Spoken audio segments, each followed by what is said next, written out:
Sir 2.5 kilo का ही। हम लोगों ने जो मार खाई है तभी तो सुधर गए हम लोग। ताल पकड़ते तो मेल चला जाता है।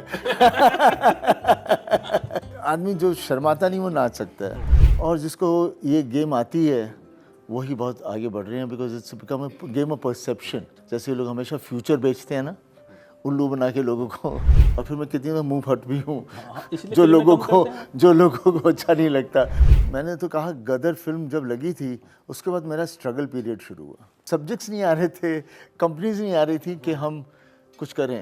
अवार्ड्स तो एक पकड़ के लगे कि हाँ मेरा है, वो चीज़ को ख़त्म कर दिया है। To me, it is nothing else but a family film, a romantic film. तो गदर 2 का आइडिया 22 साल बाद किस तरह से देखिए, आइडिया पहले तो मैं करना ही नहीं चाह रहा था। एक पापा हैं जो ऐसा सीक्वेंस करके भी एकदम कोई किसी को कोई इतराज नहीं है।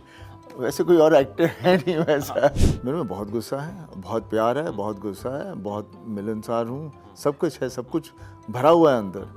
भाई आपने जो हैंडपंप उखाड़ा था 22 साल पहले, अब तक उसे ढूंढा जा रहा है, कहाँ है, कहाँ नहीं है। गदर 2 में मिलेगा? नहीं, वो बेचारे को उसने मेरा साथ दिया था तो उसको मैंने साथ में ही रखा है। अभी तक आपके पास है? तो एक बार मैं आपने एक इंटरव्यू सुन रहा था, आपने हैंडपंप उखाड़ने के पीछे भी एक बड़ा अच्छा एक लॉजिक दिया था, फैमिली वाला लॉजिक, कि हैंडपंप मैंने क्यों उखाड़ा था। उस सीन के पीछे वो क्या हो जाता है कि जब आपका परिवार होता है, फैमिली होती है, और ऐसी सिचुएशन आ जाए जहाँ पर आप ऐसे घिर गए हो कि वहाँ से कैसे निकले आदमी, तो उस वक्त रब आ जाता है आपके बंदे के अंदर, और वो अपने आप ही रास्ता दिखाता है। और वो रास्ता था, उसे पंप उखाड़ा और उससे ताकत मिली जो रब ने दी थी अपने परिवार के लिए। और फिर जो करेगा सो करेगा। फिर उस जो आदमी देखता है कि एक तो सबको पता है कि ये आदमी सच्चा है, राइट? तो आदमी जब सच्चा हो और उसके पास वो शक्ति हो तो दूसरे आदमी अपने आप ही ढह जाते हैं। तो ये रियलिटी लाइफ की है।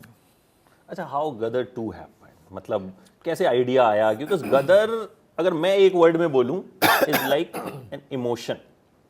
आपके लिए गदर क्या है, अगर एक शब्द आप? It is, I mean, it's an emotion. It's a mixture of all the emotions together which forms a family. ये उस तरह का इमोशन है, not just a emotion, a full family emotion, जहाँ पे हर चीज़ उसके अंदर हर तरह का इमोशन जुड़ जाता है, और जो वो ही उस परिवार की ताकत होती है। So that is what Gadar is all about. To me, it is nothing else but a family film, a romantic film. मेरे ख्याल से ऐसी इतनी अच्छी, इतनी एपिक रोमांटिक फिल्म कभी बनी नहीं है। बिकॉज एक ट्रक ड्राइवर है, कभी सपने में भी नहीं सोच सकता था एक प्रिंसेस के साथ मैं कभी हूँगा। कोशिश करता है लेकिन कुछ नहीं था, फिर उसी वक्त बंटवारा हो जाता है, चीज़ें तहस महस हो जाती हैं, और ख़ुद विक्टिम होता है, और विक्टिम ढूंढ रहा होता है, सामने ये दिख जाती है, सब चीज़ें भूल जाता है, असलियत पे आ जाता है जो प्यार होता है, और उसकी रक्षा करता है। तो वो जो लव स्टोरी है वो, और it balances both the sides. It balances Pakistan, it balances India, it balances everyone, because and of the day हम हैं तो यहाँ के ही ना, मिट्टी तो यही है हमारी। वो कर देते हैं लोग ये चीज़ें उल्टी सिलती, बट आम जनता तो नहीं चाहती ऐसा कुछ हो। बिल्कुल, हाँ, आपने ट्रेलर लॉन्च पे भी ये बात बोली थी कि मतलब लोगों में प्यार है, लोगों में बहुत प्यार है। ये तो फिर हैं जो चीज़ें हैं। तो गदर 2 का आइडिया 22 साल बाद किस तरह से आइडिया शुरुआत कहाँ से हुई इसकी? देखिए, आइडिया पहले तो मैं करना ही नहीं चाह रहा था, बिकॉज वो ऐसी फिल्म थी उसको छेड़ नहीं सकते हैं।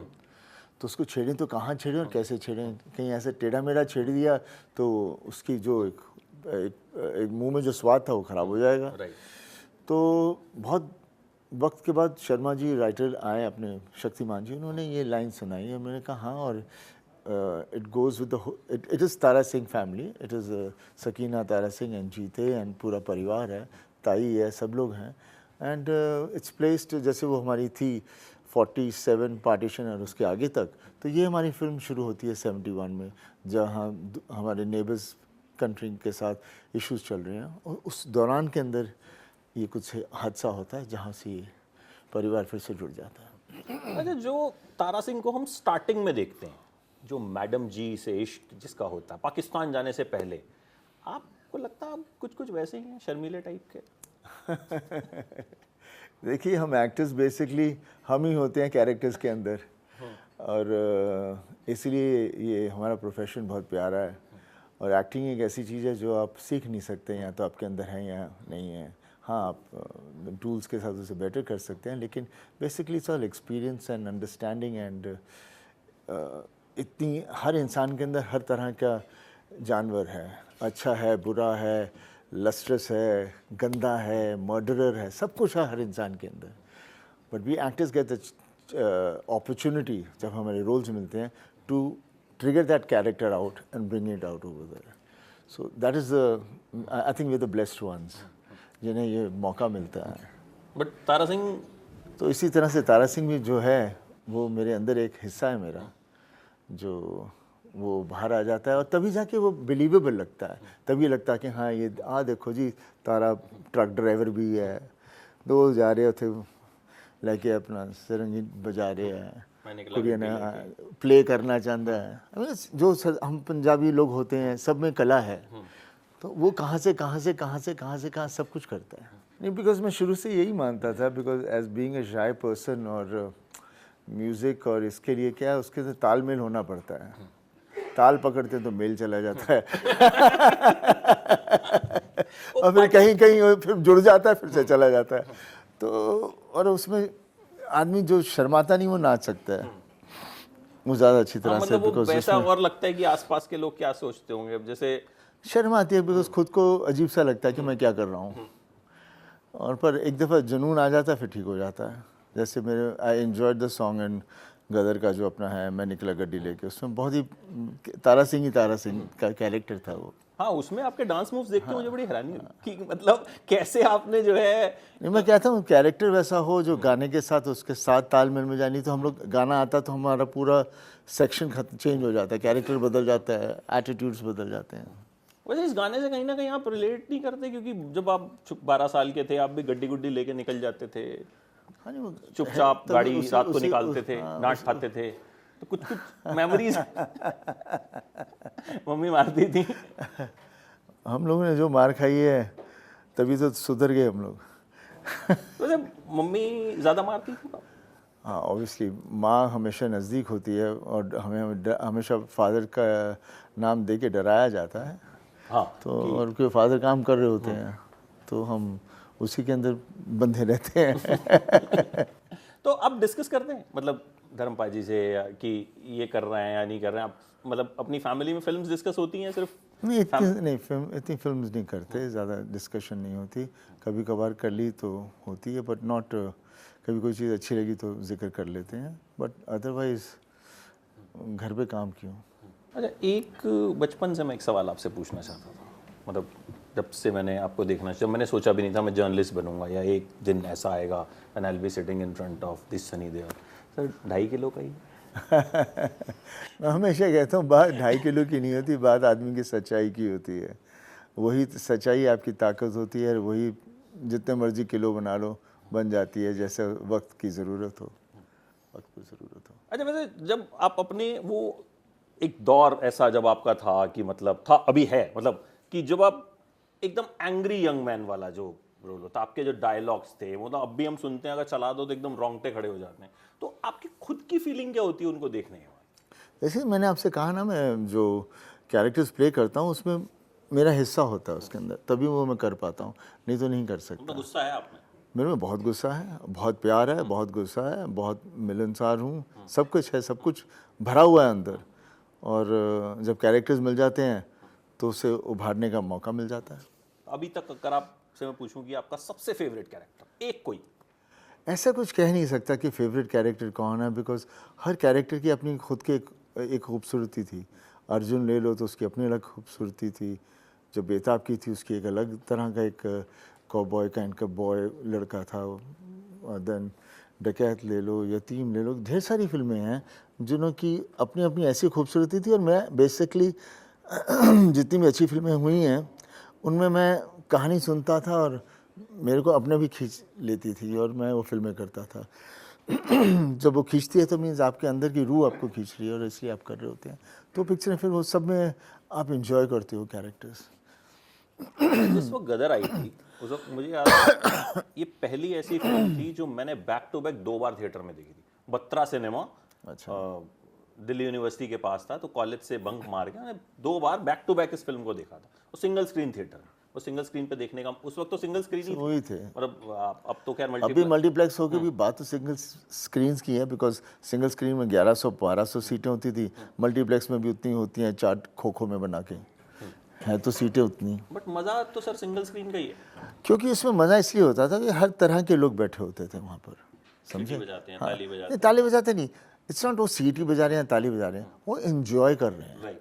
जो थोड़े से दूसरे होते हैं वो एंजॉय करने में से शर्माते हैं, पर जब वो एंजॉय करते हैं ये भी साथ में जुड़ जाते हैं, क्योंकि उनको शर्म आती है कि मैं कर लूँगा, कोई बुरा ना माने। आसपास वाला क्या हाँ, सोचेगा। तो वो बेचारे ओपन एंड फ्री हार्टेड होते हैं, जहाँ उनको हंसी आई हंसे, जहाँ उनको रोना आया रोया, जहाँ जोश आया आया। तो that is what cinema has always been, that is what Hindi cinema has been.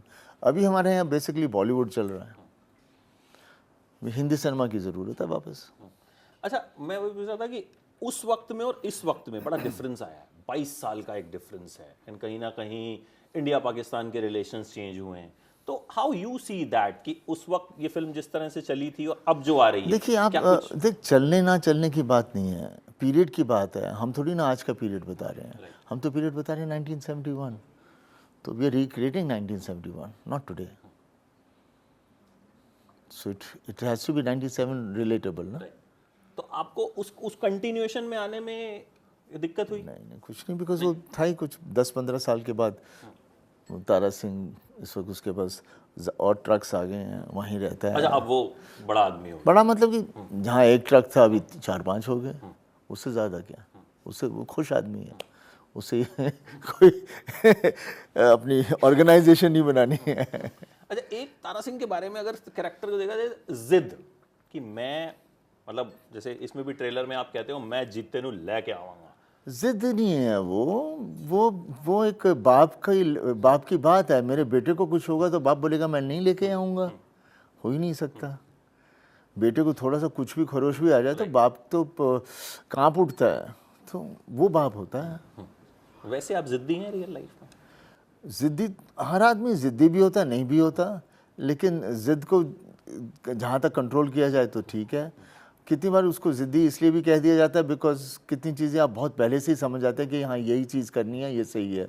दूसरे लोग उस वहाँ तक पहुँचने में, उनकी समझ तक पहुँचने में वक्त लगता है, तो फिर जब वो चीज़ बाद में जब समझ में आती है तब तक आप कर चुके होते हो, तो वो एक अलग ज़िद है। अच्छा, कभी कोई ऐसा जिद्दी टाइप का फैन मिला आपको जिसने कुछ ऐसा कर दिया? ऐसे बहुत सारे लोग हैं, और शुरू में तो हमें पता ही नहीं था कि हम जब ये फिल्में कर रहे थे और ऐसे ऐसे कैरेक्टर्स प्ले कर रहे थे कि हम लोगों पर क्या असर छोड़ रहे हैं, नहीं पता था। ये मुझे बॉर्डर के बाद पता चला, और उसके बाद मुझे लगा कि हमारी एक जिम्मेदारी है। फिर बाद में लोगों से जब मिलता था, लेडीज़ मिलती बोलती मेरा बेटा आपकी फिल्म देखकर भी ये कर रहा है, तो सडनली लगा यार मैंने तो हम तो एक्टर्स हैं, और फिर मेरे को लगा कि हम this is the way we are contributing to the society, we are contributing to the country, that is our contribution. अच्छा, आपकी फैमिली में जितने भी मेल्स हैं और वेरी हैंडसम, ऑल शर्मिलास, धर्म पाजी को छोड़ के, वो अभी कल भी प्रेस कॉन्फ्रेंस में उनसे पूछा सर आपने शबाना आजमी को किसका लग रहा है, मेरे बाएं हाथ का खेल है, only he can do it. But पापा देखिए, आई मीन एक पापा हैं जो ऐसा सीक्वेंस करके भी एकदम कोई किसी को कोई इतराज नहीं है। वैसे कोई और एक्टर है नहीं वैसा। वो मेरे को लगता है पहली तो बात करेंगे नहीं, और उसमें वो मतलब वो जिस बिंदास तरीके से वो बोल रहे थे, मतलब इट वाज लाइक बड़ा अच्छा लग रहा था उनको। तो आपको अपनी फैमिली में सबसे हैंडसम देओल कौन लगता है?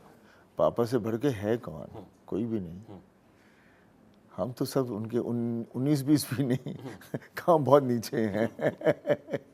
अच्छा, उनकी कौन सी फिल्म्स आपको इंस्पायर करती हैं? आपको लगता है कि ये वाली पापा अगर की सब फिल्में मुझे इंस्पायर की हैं। मैंने बचपन से सिर्फ पापा की फिल्में देखी हैं, मैंने कभी किसी और एक्टर की फिल्म नहीं देखी। बाद में जाके एक आधी देखी हूँ, लेकिन मेरे लिए पापा was always my hero, always my idol, always everything, because there is a person जिन्हें दुनिया देख रही है और उन्हें मान रही है, वो मेरा फादर है, और मैं और कहाँ जा सकता हूँ। और मैं हमेशा कहता हूँ कि पापा जैसा एक्टर हमारी हिंदी फिल्म इंडस्ट्री में नहीं है और ना कभी हो सकता है, बिकॉज वो एक ऐसा एक्टर है जिन्होंने फूल और पत्थर की तो वहाँ पर उन्होंने सत्या काम की, चुपके चुपके की, दिल ने फिर याद किया किया, अनुपमा की, प्रतिज्ञा की, मेरा गाँव मेरा देश की, ये कौन सी थी पापा की जहाँ पर वो कॉस्ट्यूम में है, धर्मवीर की, धर्मवीर आई मीन यादव की बारात, हर तरह की चीज़ें की हैं।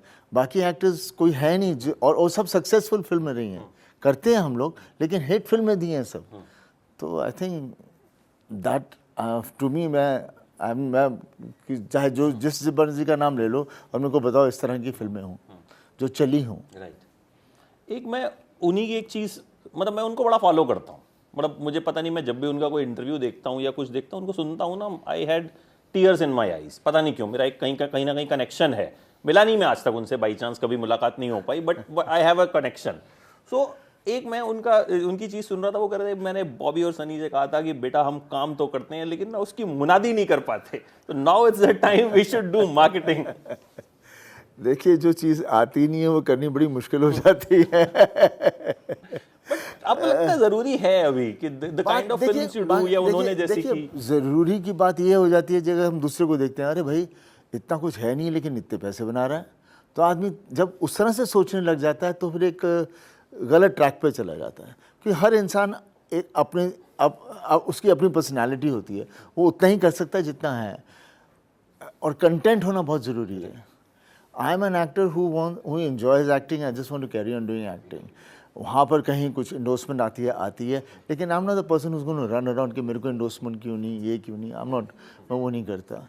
और फिर then eventually end of the day, जैसे ये 20th सेंचुरी आई है, आई मीन जो 2000 से कॉर्पोरेटाइजेशन हो गई है, राइट, और जिसको ये गेम आती है वही बहुत आगे बढ़ रहे हैं, because it's become a game of perception, there is no reality to it.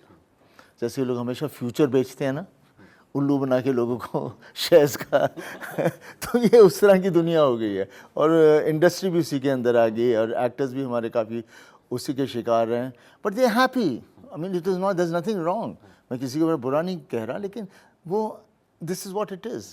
पर मेरे को सिर्फ ये अफसोस होता है कि हमारे यहाँ इन ऐसे चीज़ों को देखकर जो नया यूथ आ रहा है वो भी वही करना चाह रहा है, ये नहीं सोच रहा कि ये acting is a art. It is not bodybuilding, it is not dancing, it is not doing any other stupid things. हाँ, as an actor आपके पास सब कला होनी चाहिए, जितनी भी आप हो तो आपको when you're doing a character आपको easy हो जाता है, but that is not what makes you an actor. पर आजकल हमारे पहले मॉडल्स तो एक्टर नहीं करते कहते थे, आजकल हमारे एक्टर्स मॉडल्स हो गए हैं। I mean it's not, I have मैं उस तरह से नहीं कह रहा हूँ, बट एक सिनेरियो ही वैसा बन गया है, एक ऑन्ट्राज होता है, 10 आदमी आपका आके आपकी डिसीजंस देते हैं, ये करो वो करो, तो बोला यार तो आदमी का खुद का स्वाद, खुद का पसंद क्या है, वो कहाँ है? 10 आदमी बताएंगे ये करना है या नहीं करना। बोला मैं तो सीधी कहानी सुनता हूँ, अच्छा जी चलो आगे बढ़िए। पंजाबी सारे ऐसे ही होते हैं, इमोशनल टाइप के। मेरा ख्याल है पंजाबियों का नेचर ही यही है कि फ़र्क पड़ता। हाँ, की फ़र्क पड़ना, मतलब हम अल्टीमेटली कि चलो हो गया नुकसान, चलो छड्डो यार अगे चलो, हुण इहदे लिए रहूँगा तो मैं अगे कितना बढ़ूँगा। आपने पापा को देख के सोचा था एक्टर बनना? नहीं, देखिए जब छोटा था कभी एक्टिंग के बारे में इतना सोचा नहीं था, because I was always a sportsman. मैं अपनी हर गेम खेलता था, स्कूल में हर टीम में था, basically a sportsman, and I think that has been the thing जो मेरे लिए हेल्पफुल रही है, बिकॉज मैं हर चीज़ को स्पोर्ट्स की तरह देखता हूँ, इसलिए मैं हर चीज़ सोचता हूँ कि it's a journey, it is not shortcuts of achievement, it is a difficult way of achieving it. And in sports you win, you lose, you learn, loss, जीतते हैं, जब भी हारते हैं आप सीखते हैं और आगे बढ़ते हैं, and that's the way life should be, and life has to be instinctive. A sportsman is very instinctive man. वो उस वक्त जब कोई बॉल आ रही है सोचेगा नहीं मैंने क्या कर रहा है, इंस्टिंक्टिवली वो खेलेगा, and that's the way I think life should be, and that's the way I take my acting career, that's the way I listen to stories, and if I like it, I straight away like it, I don't have to think twice कि नहीं अच्छी नहीं लगी या अच्छी लग गई। और फिर मैं कितनी मुंह फट भी हूँ जो लोगों को अच्छा नहीं लगता, पर भाई मैं बोल रहा हूँ, मैं सच बोल रहा हूँ, मैं क्या बोलूँ।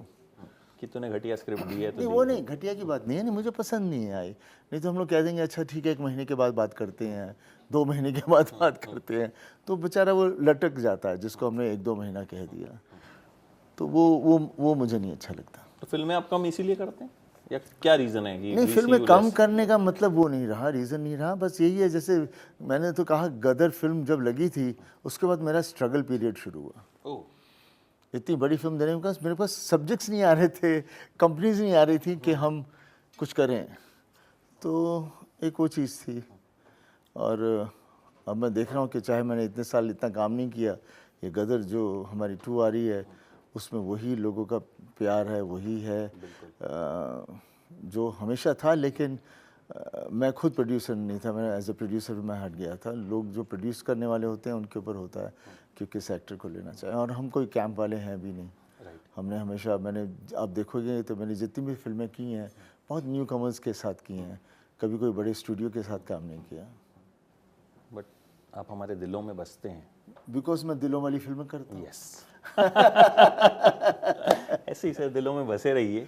नहीं वही वेल्थ है लाइफ की एक्चुअली, बाकी वेल्थ का कुछ नहीं। हाँ, कि किसी अवार्ड से बड़ा ये अवार्ड है जो देवल्स लोगों के दिलों में बसता है। अवार्ड्स तो एक पता नहीं, ये जो ये परसेप्शन गेम में उन लोगों ने जो इसकी रिस्पेक्टेबिलिटी, इसकी जो एक पकड़ के लगे कि हाँ मेरा है, वो चीज़ को ख़त्म कर दिया है। कहीं कोई अवार्ड नहीं है जहाँ आप वो फील करते हैं। Thank you so much sir. Madam ji बहुत इशारा कर रही हैं कि ख़त्म करो and thank you so much, lovely talking you.